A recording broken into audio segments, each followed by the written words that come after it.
En un tiempo de opresión romana, fanatismo religioso y esperanza por la llegada del Mesías, una voz surgió en el desierto.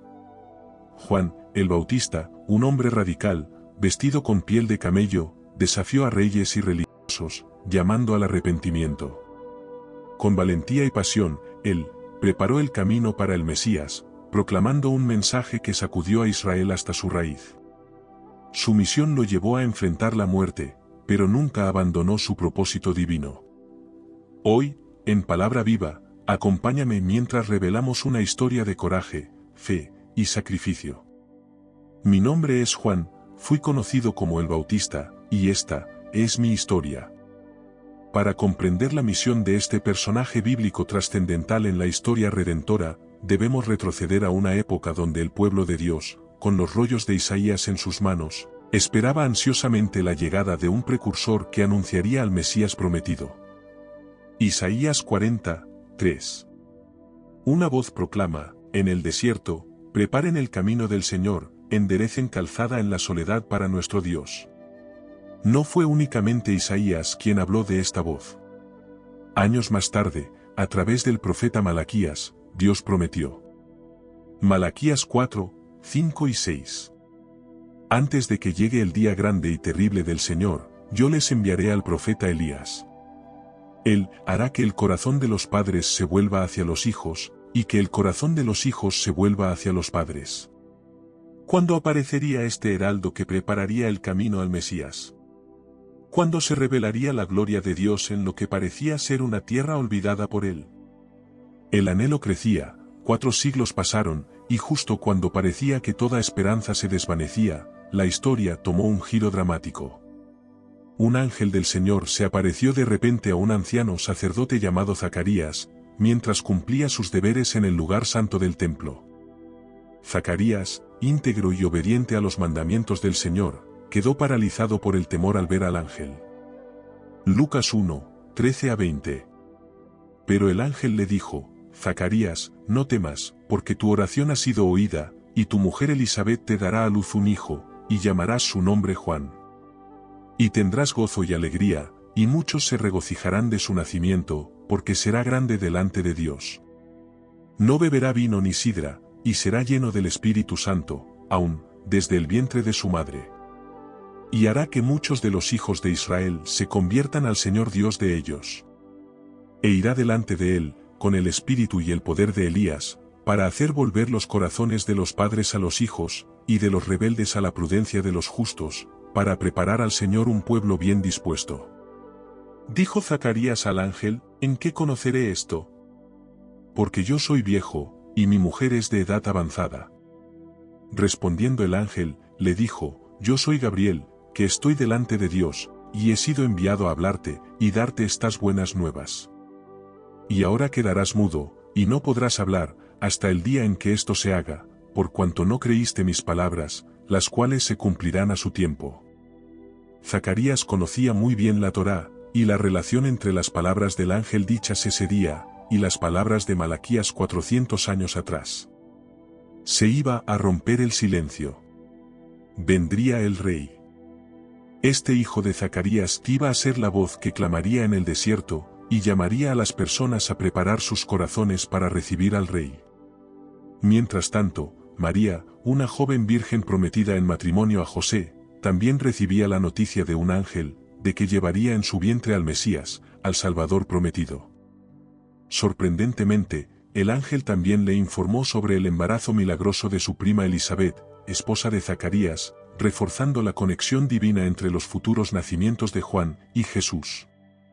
Este periodo de espera milagrosa no solo cumplió las antiguas profecías, sino que también preparó el escenario, para que Juan, el Bautista eventualmente emergiera, como el precursor directo del Mesías, llamando al pueblo a la conversión, y preparando el camino para el Señor. Tras la revelación del ángel Gabriel, Zacarías, abrumado, y mudo por su incredulidad inicial, regresó a su hogar. Elisabet, consciente del milagro que se gestaba en su vientre, se recluyó durante 5 meses, reflexionando sobre la gracia divina que había transformado su vida, y la de su esposo. En este tiempo de preparación, el contexto político y espiritual de Israel continuaba marcado por la agitación y la expectativa. Bajo la ocupación romana, los judíos vivían con una mezcla de esperanza mesiánica y desesperación política. Su llegada no fue anunciada en palacios ni en las plazas de la ciudad, sino en la modesta casa de un sacerdote, en las colinas de Judea, subrayando una enseñanza fundamental. Dios frecuentemente elige lo pequeño y lo insignificante a ojos del mundo, para llevar a cabo sus propósitos más grandiosos. Cuando Juan creció, su vida tomó un camino atípico. No siguió a su padre en el sacerdocio en el templo, sino que se retiró al desierto, abrazando una vida de ascetismo y preparación espiritual. Mateo 3, 1-6. En aquellos días, Juan el Bautista se presentó predicando en el desierto de Judea, y decía: Arrepiéntanse, porque el reino de los cielos se ha acercado. Este es aquel de quien el profeta Isaías dijo: Una voz clama en el desierto, preparen el camino del Señor, enderecen sus sendas. Juan usaba un vestido de pelo de camello, llevaba un cinturón de cuero alrededor de la cintura, y se alimentaba de langostas y miel silvestre. A él acudía la gente de Jerusalén y de toda Judea, y de toda la provincia cercana al río Jordán, y allí en el Jordán la gente confesaba sus pecados, y Juan los bautizaba. Los judíos de la época podían establecer la relación entre Juan el Bautista y la persona que Isaías y Malaquías habían prometido que vendría. Y también era relevante que Juan era muy similar al profeta Elías, en su apariencia y en su carácter, tal y como la profecía había establecido. El bautismo que Juan el Bautista realizaba en el Jordán era un llamado al arrepentimiento. Para el pueblo de Israel, esto significaba una invitación a reconocer sus pecados, confesar sus faltas y preparar sus corazones para la llegada del Mesías. Juan bautizaba a judíos y gentiles por igual, enseñando que todos, sin importar su linaje, necesitaban arrepentirse y ser purificados para recibir al Salvador. Este bautismo de arrepentimiento era una señal de humildad y obediencia a Dios. No era simplemente un ritual externo, sino una declaración pública de un cambio interno, un verdadero deseo de apartarse del pecado y volver a Dios. Juan el Bautista enfatizaba que el arrepentimiento genuino debía ir acompañado de frutos dignos de esa transformación. Al bautizar en el Jordán, Juan recordaba al pueblo que, así como sus antepasados habían cruzado esas aguas para entrar en la tierra prometida, ellos también debían pasar por las aguas del arrepentimiento para entrar en la vida nueva que Dios les ofrecía a través del Mesías que estaba por venir. Mateo 3, 5 y 6. Y salía a él, Jerusalén, y toda Judea, y toda la provincia de alrededor del Jordán, y eran bautizados por él en el Jordán, confesando sus pecados. Intenta imaginar esta escena. Todos dejaban la comodidad de sus pueblos y ciudades para ir al desierto. Y es que, después de 400 años, Dios había roto su silencio, y estaba hablando a través del último profeta del Antiguo Testamento. Él estaba allí y proclamaba que el día de salvación y la restauración de Israel que habían estado esperando, finalmente estaba a punto de llegar. Sin embargo, el mensaje de Juan también implicaba una demanda. Un cambio profundo en sus vidas, ser sincero acerca de su pecado, y confesarlo. Juan los estaba llamando a dejar de asumir que el favor de Dios estaba con ellos, solo por ser linaje de Abraham, y dejar atrás sus prejuicios contra aquellos que no descendían de su linaje. Ahora, imagina a hombres y mujeres meterse en el agua, y enumerar en voz alta sus pecados frente a otros, su adulterio, mentira, soberbia, odio, crueldad, y su rebelión contra Dios. Mientras confesaban sus pecados, con el deseo de lavarse y permanecer limpios, seguían a Juan a las aguas del bautismo, que simbolizaba la limpieza de los pecados. El bautismo no era algo nuevo para ellos. Este era uno de los rituales que realizaban los gentiles que querían abrazar el judaísmo. Sin embargo, no eran gentiles a los que Juan estaba bautizando, eran judíos. Al llamarlos al Jordán para bautizarse, Juan estaba sugiriendo a estos judíos, que eran pecadores perdidos, igual que gentiles que necesitaban salvación. Imagina la humillación que el bautismo de Juan requería de un judío. Por este acto, confesaban la insuficiencia de su linaje abrahámico para su salvación y perdón de sus pecados.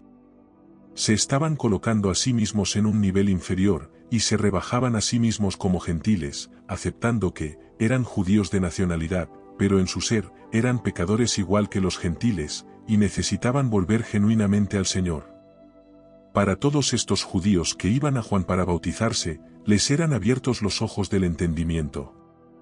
Pues ahora, tenían sentido versículos como: Segundo libro de Crónicas 7:14. Si se humillare mi pueblo, sobre el cual mi nombre es invocado, y oraren, y buscaren mi rostro, y se convirtieren de sus malos caminos, entonces yo oiré desde los cielos, perdonaré sus pecados, y sanaré su tierra. Así, como para aquellos en ese tiempo, este es un llamado para nosotros hoy. Como el Señor nos promete, en el libro de los Hechos 3:19. Por tanto, arrepiéntanse, y conviértanse, para que sean borrados sus pecados, de modo que de la presencia del Señor vengan tiempos de refrigerio. Ahora, estos judíos estaban siendo sumergidos en el Jordán. Este fue el río que cruzaron sus antepasados para entrar a la tierra prometida.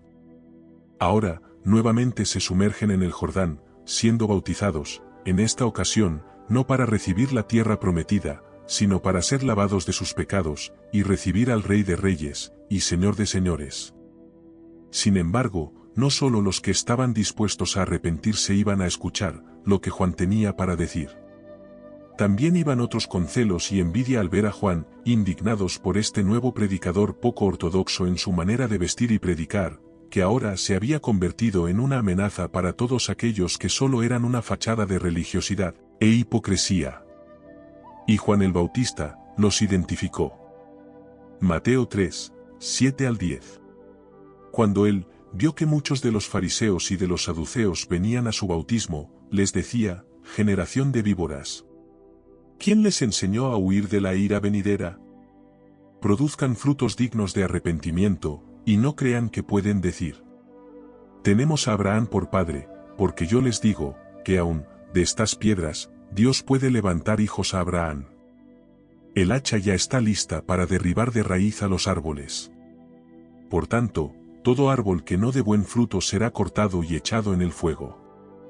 Estos fariseos y saduceos, la cúspide religiosa de su época, no iban a bautizarse. Iban a observar y condenar el bautismo que Juan estaba realizando allí.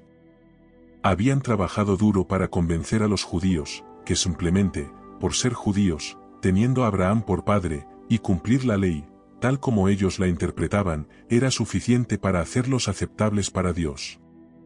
El ministerio y mensaje de Juan, y ahora este bautismo, sugerían todo lo contrario.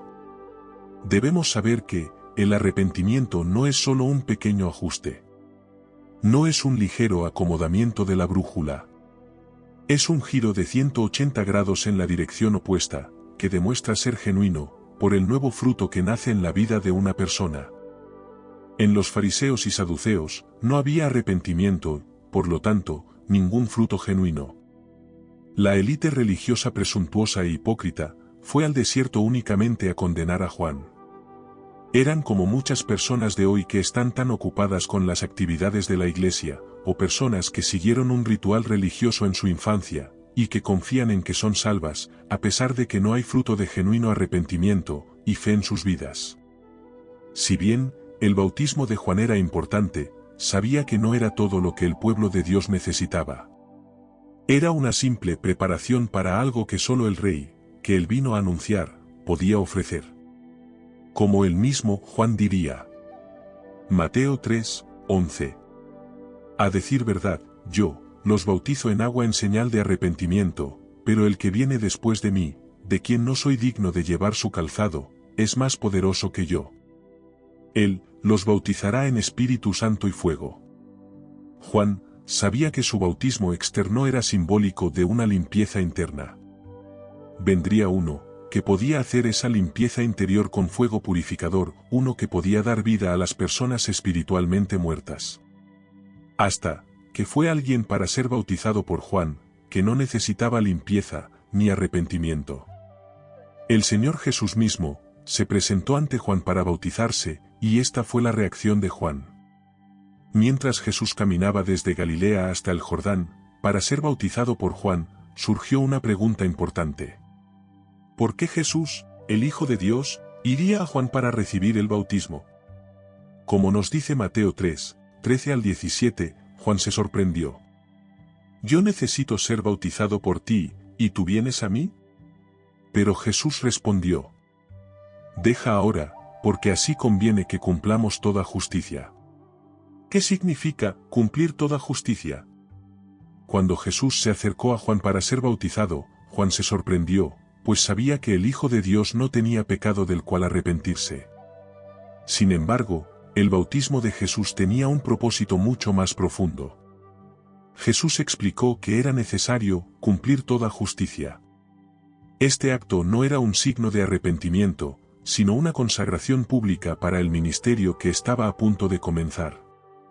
Jesús se bautizó para identificarse plenamente con la humanidad, demostrando su solidaridad con los pecadores, y su disposición a tomar sobre sí el peso del pecado del mundo. A través de este bautismo, Jesús se consagraba como el siervo sufriente profetizado, preparado para cumplir el plan redentor de Dios. Al cumplir con el bautismo, Jesús también seguía las costumbres judías de consagración para el servicio divino, como hacían los sacerdotes levitas a los 30 años. Este acto no solo marcaba el inicio de su ministerio, sino que anticipaba su muerte, sepultura y resurrección, mostrando que estaba dispuesto a llevar la carga del pecado de la humanidad y restaurar la relación de todos con Dios. Allí, en el Jordán, cuando Jesús emergió de las aguas del bautismo, fue revelado, no solo a Juan, sino a todos los que escucharon la voz de Dios mismo desde el cielo, que reconocía a Jesús como su propio Hijo, como el Rey que vino a traer el reino de Dios, como el siervo de Dios del cual habló el profeta Isaías cuando escribió. Isaías 42, 1. He aquí mi siervo, yo le sostendré, mi escogido, en quien mi alma tiene contentamiento. He puesto sobre él mi espíritu, él traerá justicia a las naciones. En aquel tiempo, mientras Juan el Bautista aún ejercía su ministerio, un susurro de inquietud comenzó a agitarse entre sus discípulos y seguidores. La causa de su preocupación no era otra que la creciente popularidad de Jesús, quien, junto con sus discípulos, también bautizaba, y atraía a las multitudes hacia sí. Los discípulos de Juan, celosos de su maestro, y confundidos por la situación, se acercaron a él con un informe preocupante. Jesús, a quien Juan había bautizado en el Jordán, estaba ahora atrayendo a más seguidores que Juan. Juan, consciente del desasosiego de sus discípulos, respondió con una serenidad que reflejaba la plena comprensión de su rol en el plan divino, con palabras que resonarían a través de los siglos. Juan 3, 27 a 30. Juan les respondió: «Nadie puede recibir nada, si no le es dado del cielo. Ustedes mismos son mis testigos de que dije, yo no soy el Cristo, sino que he sido enviado delante de él. El que tiene la esposa, es el esposo, pero el amigo del esposo, que está a su lado y lo oye, se alegra mucho al oír la voz del esposo. Así que esta alegría mía ya se ha cumplido. Es necesario que yo mengüe, y que él crezca». Estas palabras de Juan revelan un entendimiento profundo del propósito de Dios para su vida. Él no había venido para establecer su propio reino, sino para preparar el camino para uno mayor que él. La preocupación de sus discípulos reflejaba una visión terrenal, limitada a la competencia y al reconocimiento. Pero Juan los elevaba hacia una perspectiva eterna, donde la verdadera alegría no deriva de la prominencia personal, sino del cumplimiento del propósito de Dios.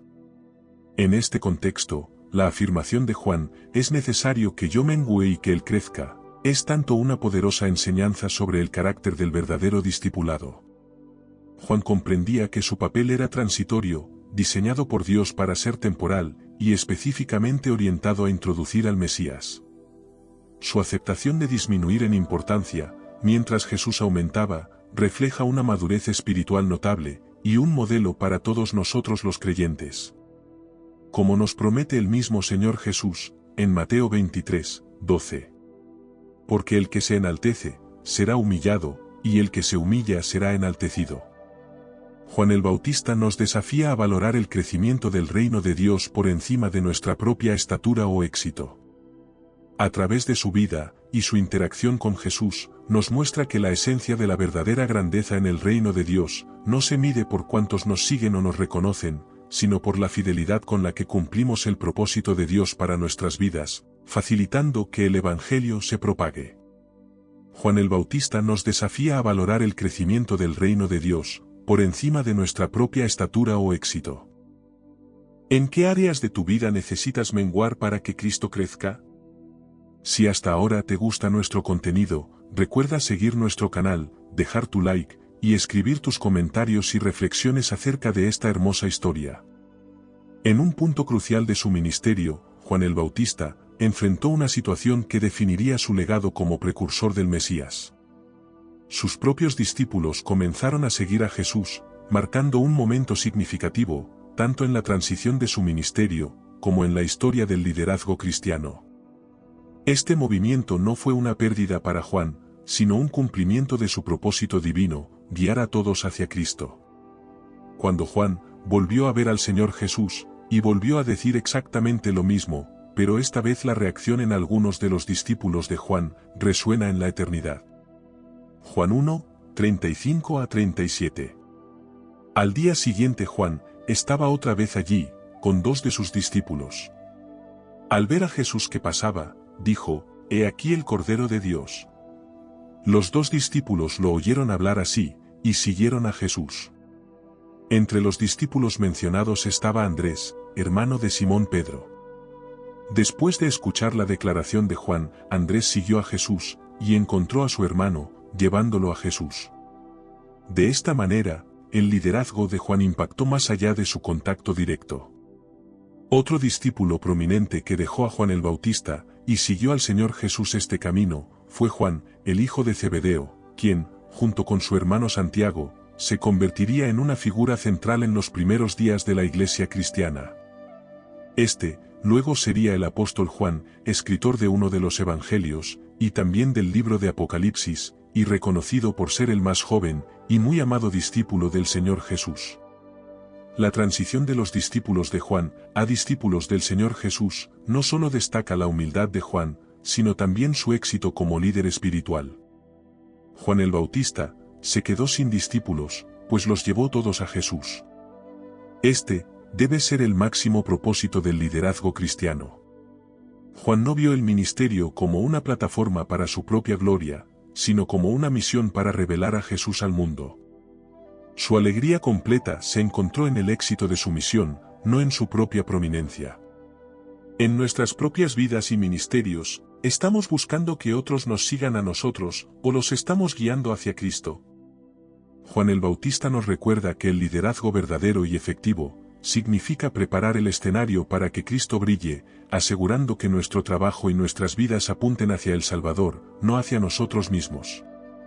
Así, la historia de Juan y sus discípulos nos enseña que el verdadero éxito en el liderazgo cristiano se mide, no por cuántos nos siguen, sino por cómo facilitamos que otros encuentren y sigan a Cristo. Juan creía firmemente, como otros de su época, que Jesús sería el que habría de traer justicia. Ahora, finalmente, había llegado el Rey, que pondría fin a la tiranía y la opresión que tantas potencias extranjeras ejercían sobre Israel. Pero es precisamente aquí, donde llega un punto de inflexión en la vida y testimonio de Juan el Bautista. Y fue esta creencia la que puso a tambalear sus cimientos en el momento más difícil de su vida. Pero de esto profundizaremos más adelante. Cuando Jesús inició su ministerio en Galilea, predicando en la ladera de una colina, multiplicando panes y peces, y sanando a los enfermos, en el turbulento escenario de Judea, bajo el dominio romano, la voz de Juan el Bautista, con aires y fuerzas renovadas por la presencia del Mesías, resonaba con más fuerza, que no solo sacudía las aguas del Jordán, sino también los cimientos del poder político establecido. En las intrincadas redes de poder y prestigio del siglo I en Judea, Herodes Antipas se destacaba no solo por su linaje real judío, sino también por su habilidad para navegar entre las aguas de la política, bajo el dominio del Imperio Romano. Pero lo que más creó conflicto interno en su palacio y en su tiempo, fue mantener una relación adúltera con Herodías, anteriormente esposa de su medio hermano Herodes Filipo. Esta unión no solo violaba las leyes judías, sino que también tejía una red de intrigas y tensiones. Esto no pasó por desapercibido de la vista de Juan el Bautista, quien señaló directamente y con vehemencia a Herodes su pecado. En la quietud de la noche, mientras las sombras se alargaban en el desierto, los soldados de Herodes se acercaban al lugar donde Juan el Bautista predicaba. Su mensaje de arrepentimiento había tocado una fibra incómoda en la corte, había denunciado la relación ilícita de Herodes y Herodías, desafiando directamente al poder. Los pasos firmes de los soldados rompían el silencio, acercándose con la orden de arrestarlo. Marcos 6, 17-18. Porque el mismo Herodes había enviado y hecho prender a Juan, y le había encadenado en la prisión por causa de Herodías, esposa de su hermano Felipe, porque se había casado con ella. Porque Juan, decía a Herodes, no te es lícito tener la mujer de tu hermano. La audaz condena de Juan el Bautista al matrimonio ilícito de Herodes, reflejaba la tensión entre las expectativas morales y religiosas del pueblo judío, y las ambiciones políticas de su tetrarca. A pesar del descontento popular, Herodes mantuvo una admiración, respeto y fascinación compleja por Juan, cuya integridad y pasión por vivir para Dios, lo intrigaban y perturbaban a la vez. Marcos 6, 20. Pues Herodes temía a Juan, sabiendo que era un hombre justo y santo, y lo protegía, y cuando lo oía, se quedaba muy perplejo, sin embargo, le escuchaba de buena gana. Aunque Herodes temía a Juan, reconociendo su justicia y santidad, esta admiración no se traducía en acción. Herodes, atrapado entre el poder de las enseñanzas de Juan, y su fascinación por Herodías, se encontraba en un dilema moral y político. Herodes, siendo también judío, en el fondo sabía, que Juan el Bautista, tenía la razón en lo que decía, y que sus juicios eran justos. Herodes escuchaba a Juan, quizás con la esperanza de encontrar alguna justificación que aplacara su conciencia, o simplemente por el temor reverente a la verdad que Juan predicaba. La influencia de Juan el Bautista extendía un desafío no solo a Herodes, sino a todos quienes lo escuchaban. Esta incapacidad de Herodes para transformar su admiración en una reforma personal, se convierte en una poderosa lección para todos nosotros. No basta solo con oír y simpatizar con las enseñanzas de Jesús, y los mensajes de algunos predicadores, es esencial permitirnos ser transformados por ellos. No es suficiente calmar nuestra conciencia escuchando mensajes que hablen de la Biblia. Debemos permitir que el mensaje central de la Biblia penetre a nuestro corazón, y esto se vea reflejado con arrepentimiento genuino. La verdadera fe no es simplemente una cuestión de reconocimiento intelectual o emocional, sino de una renovación profunda del corazón, que se manifiesta en acciones que reflejan los principios del reino de Dios. Mateo 7, 26-27. Pero todo aquel que oye estas palabras mías y no las hace, le compararé a un hombre insensato que construyó su casa sobre la arena, y descendió la lluvia, y vinieron los ríos, y soplaron los vientos, y golpearon aquella casa, y cayó, y grande fue su caída. El verdadero cambio requiere más que una mera apreciación de la verdad, exige una transformación que altere nuestra manera de vivir, influyendo en cada decisión y acción. Herodes Antipas, como aquel hombre insensato, construyó su vida sobre fundamentos inestables. A pesar de escuchar las palabras de Juan, eligió no actuar conforme a ellas, lo que finalmente llevó a decisiones que resultaron en su propia ruina, y en la de aquellos a su alrededor. La captura de Juan el Bautista, no solo marcaron el fin de una era profética, sino que también subrayan la tragedia de un gobernante que, habiendo estado tan cerca de la verdad, eligió el camino de la inacción y la complacencia. Vestido con una túnica de camello, Juan denunciaba la corrupción en los más altos estratos del poder con una valentía que trascendía el miedo a las represalias. Su voz retumbaba desde el desierto hasta los palacios, desafiando a la élite corrupta que dominaba la palestra pública de la época. Mateo 14, 5. Pero Herodes quería matarlo, aunque temía a la multitud, porque lo tenían por profeta. Juan no era visto solo como un líder espiritual, para muchos, su mera presencia lo convertía en un símbolo de resistencia contra la opresión y la inmoralidad. Este miedo a la reacción popular hacía que Herodes vacilara, consciente de que cualquier acción contra Juan podría encender las llamas de una revuelta. La tensión en la corte de Herodes se intensificaba día tras día. La influencia de Herodías, quien veía en Juan no solo un crítico sino una amenaza directa a su posición y poder, era palpable. Su resentimiento y su venganza personal estaban alcanzando un punto de ebullición, empujando a Herodes a las puertas de una decisión fatal. Herodes, a pesar de su admiración por Juan, nunca cruzó el umbral del oyente casual al seguidor comprometido. Este es el momento en la vida de Juan, donde sus cimientos tambalearán, en el momento más difícil. Juan también fue un hombre, tuvo errores, temores, y un malentendido en la comprensión de las Escrituras, que lo llevó a vivir los últimos momentos de su vida, con incertidumbre del Mesías. De hecho, poco tiempo después, cuando Juan languidecía en una prisión bajo un gobernante completamente corrupto y cruel, Jesús no parecía estar a la altura de lo que Juan entendía de las Escrituras que el Cristo sería y haría. Jesús no estaba a la altura de las expectativas de Juan. Él estaba esperando el momento en el que el líder, hijo de David, y libertador quitara el yugo de la opresión de los malvados, pero no sucedió así. Juan fue directamente a Jesús con sus preguntas. Y es aquí, cuando vemos la parte humana y la confusión de Juan. Mateo 11, 2 y 3. Y al oír Juan, en la cárcel, los hechos de Cristo, le envió 2 de sus discípulos, para preguntarle, ¿eres tú aquel que había de venir, o esperaremos a otro? La confusión de Juan acerca de Jesús no estaba basada en una incredulidad o fragilidad emocional bajo presión. La preocupación de Juan se basaba en el hecho de que, desde su punto de vista, Jesús no parecía estar cumpliendo las Escrituras. De sus muchos años en el desierto, de vivir y respirar los pasajes del Antiguo Testamento, Juan había visto claramente que, cuando el Cristo viniera, haría justicia en el mundo. Castigaría el mal, y recompensaría el bien.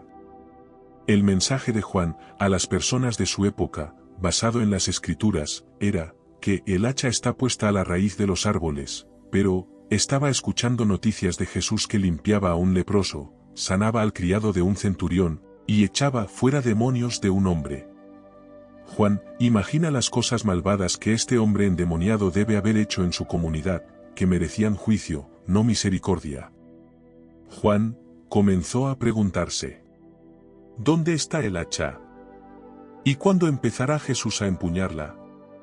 Había algo en los textos del Antiguo Testamento que no estaba claro para Juan, algo que produjo confusión en él, mientras esperaba en la cárcel, a que el aventador comenzara a recoger la paja, para prenderle fuego. Juan el Bautista, como la mayoría de los profetas, y como tantas personas de su época, no había entendido que el Cristo vendría 2 veces.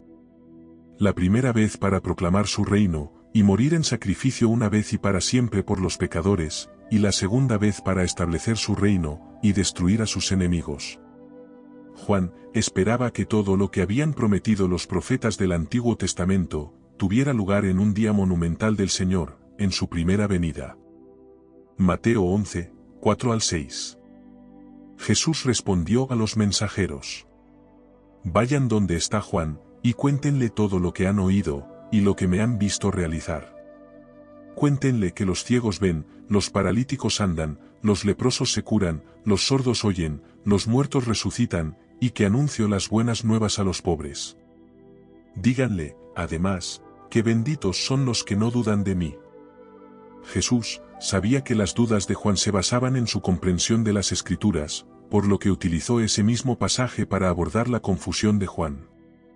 Jesús sabía que Juan conocía bien Isaías 35, 4 al 6, que dice: digan a los de corazón apocado, fortalezcanse, no teman, he aquí que su Dios viene con venganza y retribución divina. Él mismo vendrá, y los salvará.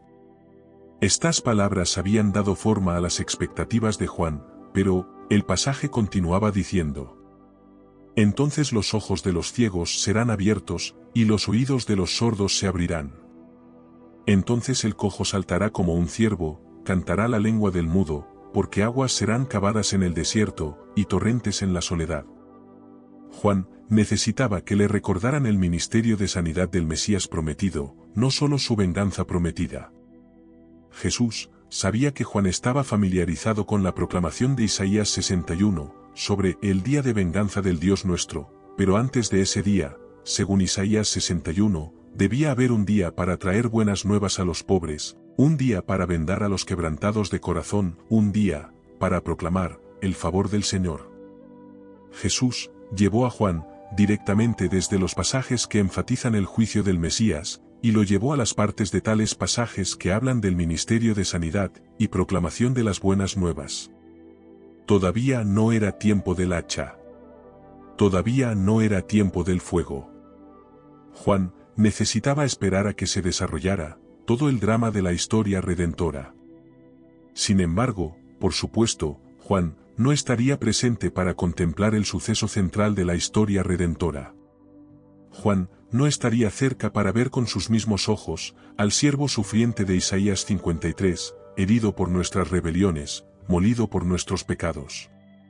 Aunque Juan había reconocido a Jesús como el Cordero de Dios, que quita el pecado del mundo, no viviría para ver al Cordero de Isaías 53, llevado al matadero, cortado de la tierra de los vivientes, y herido por la transgresión de su pueblo. Juan no entendía totalmente que, en su primera venida, Jesús no venía a juzgar a los pecadores, sino a cargar su pecado.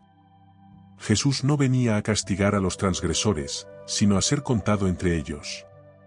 Juan el Bautista no podía ver el sufrimiento y la gloria de Jesús tan claramente, como tú y yo podemos hacerlo hoy de este lado de la cruz, resurrección y ascensión. De hecho, esto es a lo que Jesús se refería cuando dijo en Mateo 11:11.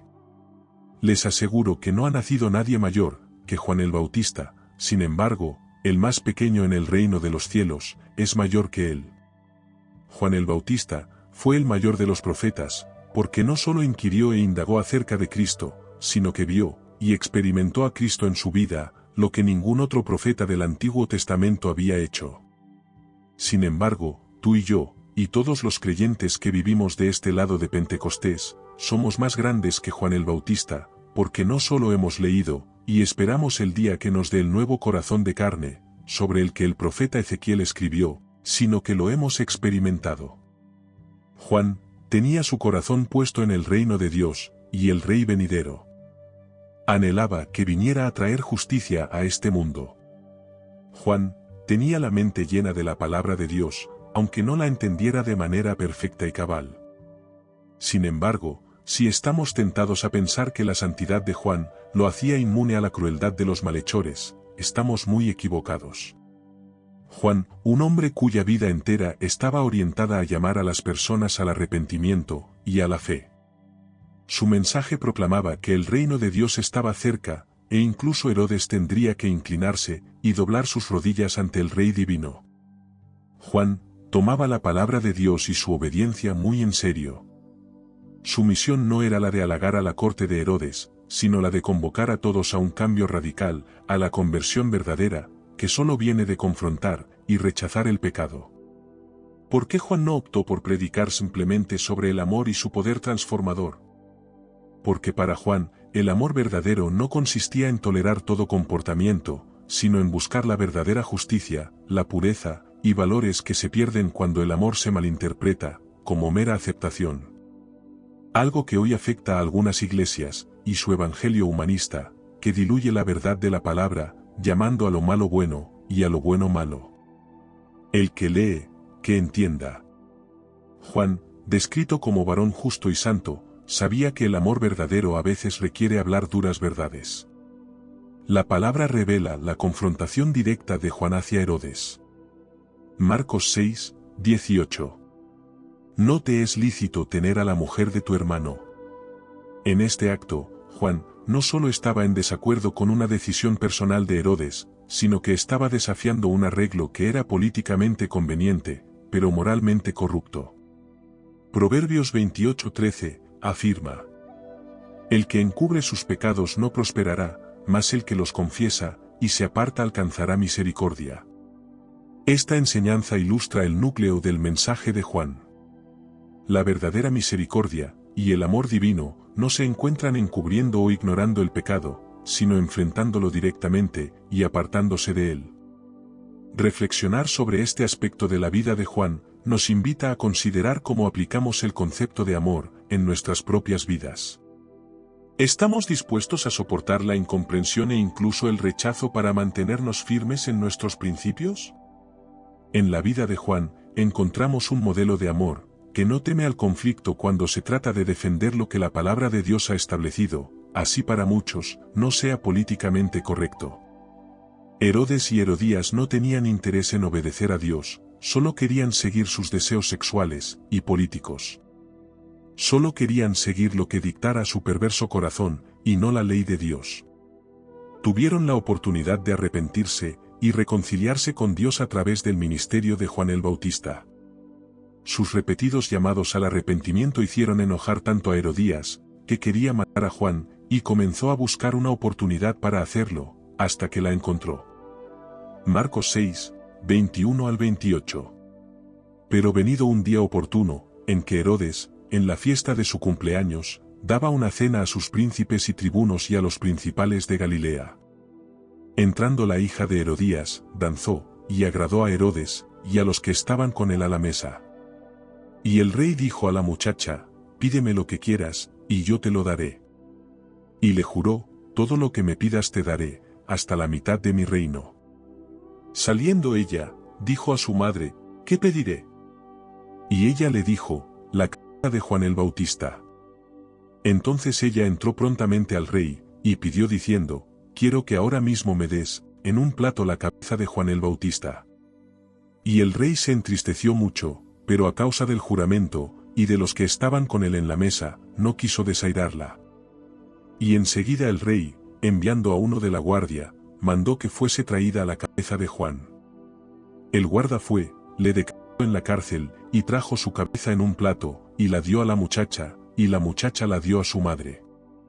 Herodes había invitado a todas las personas prominentes de Galilea a su fiesta de cumpleaños, pero ese banquete se parecía más a una despedida de soltero.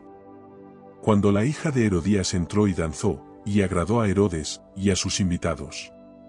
No es difícil imaginar el desarrollo de esta escena, con toda su sensualidad. Herodes estaba excitado sexualmente con su joven hijastra, tan excitado que no pudo pensar con claridad, y le hizo una promesa disparatada. Esta promesa, le presentó a Herodías la oportunidad que había estado buscando de silenciar la voz de Juan, y estaba lista para aprovecharla. Sin embargo, lo que vio como la oportunidad de silenciar la voz de Juan el Bautista, en realidad, fue su última oportunidad de arrepentirse. Lamentablemente, perdió esa oportunidad. Un par de perversos empeñados en salirse con la suya, silenciaron la voz que pedía que se prepararan para el reino de Dios, mediante la confesión de su pecado, y un genuino arrepentimiento. A Herodes, le encantaba tener a Juan cerca, para escucharlo predicar, a pesar de que no tenía intención de responder al arrepentimiento, que exige esta predicación. Juan usó su voz para proclamar la venida de Cristo, mientras que Herodes usó su voz para burlarse de Cristo y su mensajero. Juan dedicó su vida a preparar a las personas para el gobierno eterno del Rey de Reyes, mientras que Herodes desperdició su vida al darle más importancia a sus deseos carnales y ambiciones temporales. Juan el Bautista y Herodes nos presentan un marcado contraste que debería incitarnos a mirarnos hacia adentro, a la condición de nuestro propio corazón y nuestra propia vida. La historia de Juan el Bautista no termina con su muerte en una prisión oscura. Su vida y su mensaje siguen resonando a través de los siglos, invitándonos a preparar el camino del Señor en nuestros corazones. Juan vivió con fidelidad absoluta, sabiendo que su misión era temporal y su destino seguro en las manos de Dios. Aunque no vio la crucifixión ni la resurrección de Jesús, comprendió que el reino de Dios es para quienes están dispuestos a menguar para que Cristo crezca en ellos. Mientras recordamos su historia, atendamos su llamado al arrepentimiento, a la búsqueda de la verdad, y a esperar con esperanza viva el regreso del Señor. ¿Viviremos con esa misma pasión, buscando la justicia de Dios y proclamando su amor hasta el final? Aún, en nuestras pruebas, sabemos que esperamos la segunda venida de Cristo, cuando no habrá más dolor, ni muerte.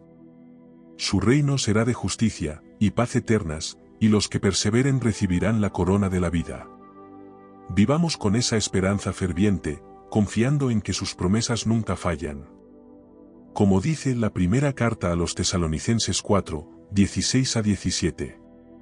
El Señor mismo descenderá del cielo con voz de mando, y estaremos siempre con el Señor. Que la vida de Juan sea un faro de inspiración, recordándonos preparar nuestros corazones para el regreso de Cristo. Si quieres esto para tu vida, acompáñame en esta breve oración. Amado Dios, te agradecemos por la vida y el ejemplo de Juan el Bautista.